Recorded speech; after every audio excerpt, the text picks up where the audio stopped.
Asia কাপের ফাইনালে পাকিস্তানকে 5 উইকেটে হারিয়ে শিরোপা জিতে নিয়েছে টিম ইন্ডিয়া। 2 বল হাতে রেখে ভারতের জয়ের নায়ক তিলক ভার্মা। পুরো এশিয়া কাপ জুড়ে ভারতকে হারাতে পারেনি কেউ। শেষ পর্যন্ত ফাইনালের মহারণে আনবিটেন চ্যাম্পিয়ন হয়ে শিরোপা উঁচিয়ে ধরলেন গৌতম গম্ভীরের শিষ্যরা।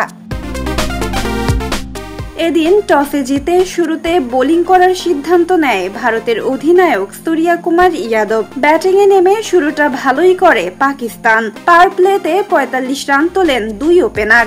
তবে 35 বলে হাফ সেঞ্চুরি করার পর ইনিংস বড় করতে পারেননি সাহেবজাদা ফারহান। বরুণ চক্রবর্তীর বলে তিলক ভার্মাকে ক্যাচ দেন তিনি। 5টি 4 ও 3টি ছক্কায় 38 বলে 57 রান করেন ফারহান। উদ্বোধনী জুটিতে 58 বলে 84 রান তোলেন ফারহান ফাকরজামান। প্রথম উইকেট পতনের পর ক্রিজে আসেন সাইম আইয়ুব। দলীয় 112 রানে জামান সাইম জুটি ভাঙেন স্পিনার কুলদীপ যাদব। এরপর কুলদীপ ও অক্ষর প্যাটেলের সাথে পেসার জাসপ্রীত বুমরার তোপে তাসের ঘরের মতো ভেঙে পড়ে পাকিস্তানের ব্যাটিং লাইন আপ। শেষ 44 বলে 33 রান তুলতেই ঘটে বাকি 9 উইকেটের পতন। ফলে 19.1 ওভারে 146 রানে অল আউট হয় পাকিস্তান। টপ অর্ডারে ফারহান জামান ও সাইম ছাড়া পাকিস্তানের পরের 8 ব্যাটারের কেউই 2 অঙ্কে পা রাখতে পারেননি। 4 ওভারে 30 রান দিয়ে 4 উইকেট নিয়ে ভারতের সফল বোলার কুলদীপ। 2টি করে উইকেট নেন বুমরাহ, বরুণ ও প্যাটেল।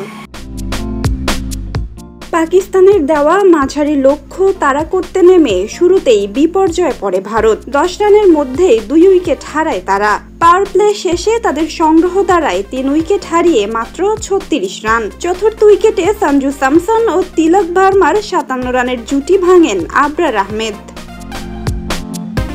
স্যামসন আউট হয়েছেন 21 বলে 24 রান করে।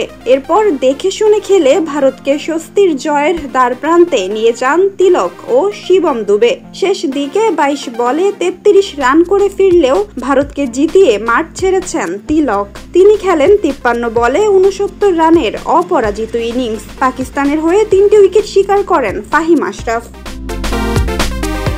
নাজিফা তাসনিম, ক্রিকেট 97।